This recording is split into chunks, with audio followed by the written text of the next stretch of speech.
Welcome back, students. American Public University System, welcome back. HCAD 301. Here we are already in week 5. I am Dr. D. Got the privilege and pleasure of being your facilitator here. You're past the halfway mark. Congratulations. What I want you to do now is I want you to take your hand, your right hand, and kind of hold it up almost like you're going to do the Pledge of Allegiance. And then I want you to reach over. Yeah, give yourself a pat on the back because it is well deserved. This is a tough course, isn't it? Had no idea the amount of research and rigor this course required before you enrolled, but here you are halfway through and you're no worse for the wear, if you will. So, congratulations and thank you very much for all of the hard work that you have done in the first half of the course. Here in week 5, we're going to look at presidents and healthcare reform.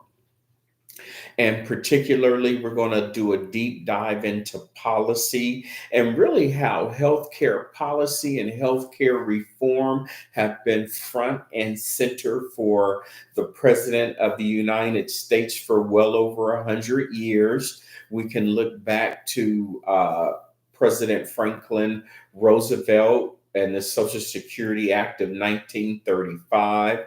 President Truman with the Hill-Burton Act in 1946, President Lyndon Johnson with Medicare and Medicaid in 1965, President Nixon with managed care in 1973, President Reagan with the prospective payment system in 83.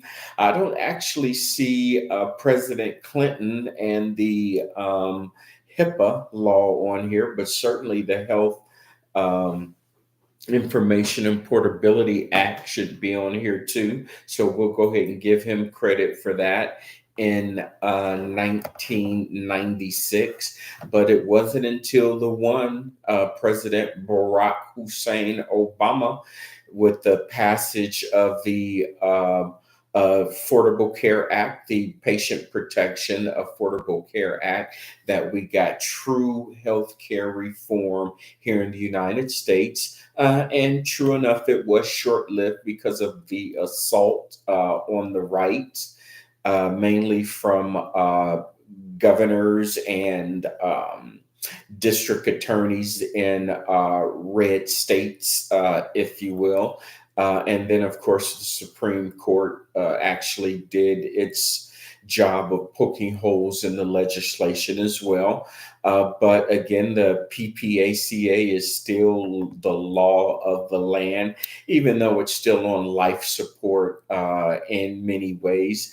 But there's still about 10 to 15 million people that now have access to healthcare that would not have access to healthcare in the absence of the ACA. So, in this week, you're going to identify some key policies and procedures within the U.S. healthcare system. I'd like for you to examine the principles for planning, managing, and evaluating policies and programs. You'll also analyze the policies and develop strategies for maintaining quality, safety, and value within your healthcare programs. And then finally, we'll look at some quality and performance improvement strategies that will address safety concerns and compare and contrast options for various populations. Actually got a pretty robust reading list for you here in week 5.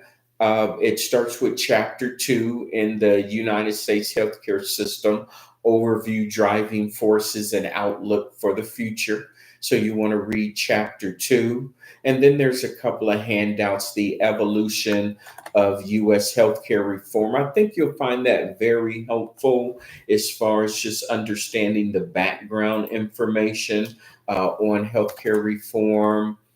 There is a timeline on presidents who have changed healthcare in America. It actually goes back from 1912, and it tracks it all the way up to the current decade. Then a couple other handouts there, the social, political, and economic effects of the Affordable Care Act, introduction to the issue. Gave you a little preview of that earlier. And then finally, the effects of the Affordable Care Act on healthcare and self assessed health after 3 years. Again, I'm going to encourage you to read the lectures.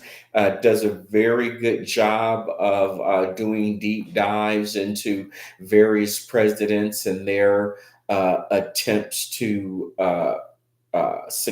and their attempts at healthcare reform. I'm not sure why it doesn't have HIPAA on here.